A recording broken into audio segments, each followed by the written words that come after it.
구약 성경 전도서 11장 1절에 보면 선뜻 이해하기 쉽지 않은 말씀이 나옵니다.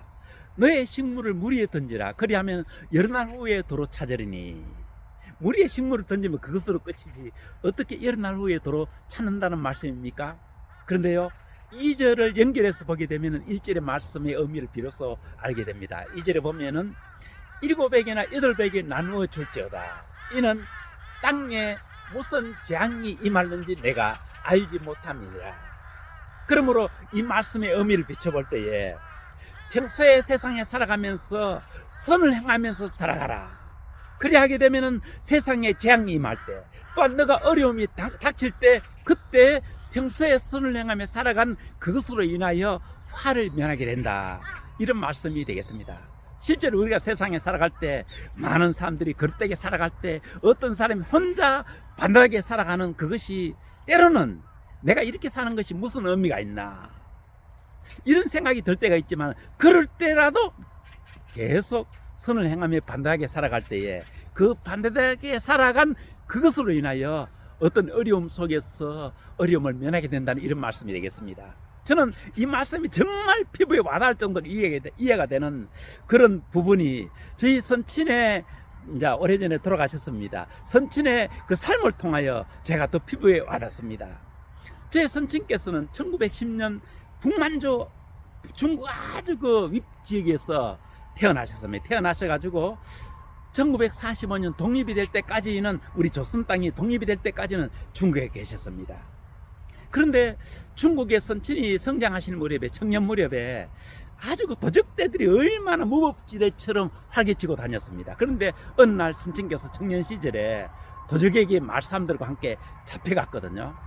도적들이 마을 양면들을 사로잡아 가가지고 이 가족들에게 돈을 내지 않으면 가족 납치해간 가족을 죽이겠다, 이렇게 협박을 하는 겁니다. 그래서 고생하다가 고생을 견디다 못한 대부분의 마을 사람들은 풀려나게 됩니다. 그런데 저희 선친께서는 돌도 되기 전에 생모가 이제 산후 이제 어떤 병을 얻어가지고 돌아가셨고요. 그때 마침 이제 저의 조부님이시죠. 조부님도 이렇게 일찍이 이제 아내를 잃으시니까 마음도 그러시고, 또 이 중국 북만주 지역이 무법지대라 가지고 도저히 여기는 살 곳이 못 된다 이래 가지고 먼저 살 곳을 찾기 위해 가지고 이제 조선 땅으로, 먼저 연일 땅을, 이 경북 연일로 넘어오시게 됩니다. 그러니까 선친께는 생모도 없으시고 이제 저의 조부님 생부도 없으신 상태에서, 조부님이 4살 때 돌아가시고 조모님마저 13살 무렵에 돌아가시거든요. 천혜고아가 되신 거죠. 그러니까 다른 사람들은 이제 이 도적들의 그 이제 협박에 가족들이 이제 이 몸값을 내줘가지고 다 풀려나는데, 선친은 마지막까지 풀려나시지 못하게 된 겁니다. 도적이 저희 선친을 죽이려고 할 때 그 이제 장면을 마지막으로 풀려난 말 같은 동료들이 보게 된 거죠. 그때 그 동료들이 마을에 돌아가지고, 저희 선친이 어릴 때는 이제 반석이셨거든요. 그 반석이 청년이 이 가족들이 없어가지고 도적에 결국 죽게 되었다고 이러니까 이 마을의 분들이 회의를 한 겁니다. 그 반듯하게 살아가던 그 반석이 청년이 가족들이 없어가 돈을 내지 못해가 이렇게 죽게 되었단다. 우리 마을 사람들이 힘을 합쳐가지고 저 반듯하게 우리와 함께 살았던 그 반석이 청년 좀 이렇게 몸값 내가지고 풀어줍시다. 이래가지고 그 어려운 시기에도 마을 사람들이 돈을 각출해 가지고 도적들에게 저희 선친의 몸값을 풀어줘 가지고 이제 풀려나시게 된 겁니다. 자, 여기에서 우리가 한번 생각해 봅시다. 만약에 선친께서 평소에 방탕하게 살고 마을 사람들에게 이렇게 눈에 벗어난 그런 삶을 살았다면, 어떻게 마을 사람들이 그 어려운 시기에 돈을 내 가지고 몸값을 내줘 가지고 도적들에게 이렇게 구출을 했겠습니까?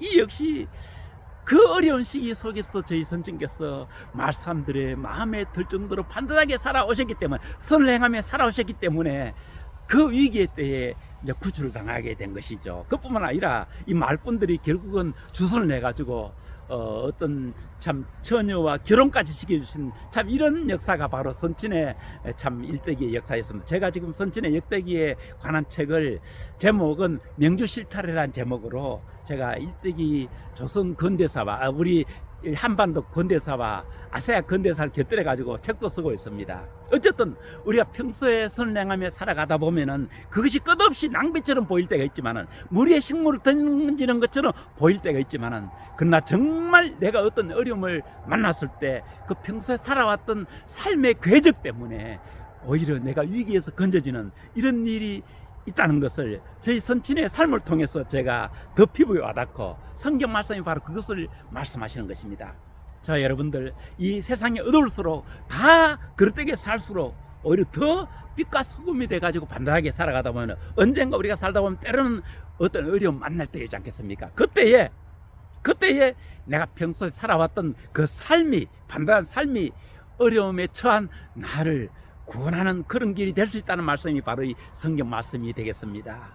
무리의 식물 던지는 것처럼 우리가 선행하며 살아가는 것이 낭비처럼 보일 때도 있습니다. 그러나 결코 낭비가 아닙니다.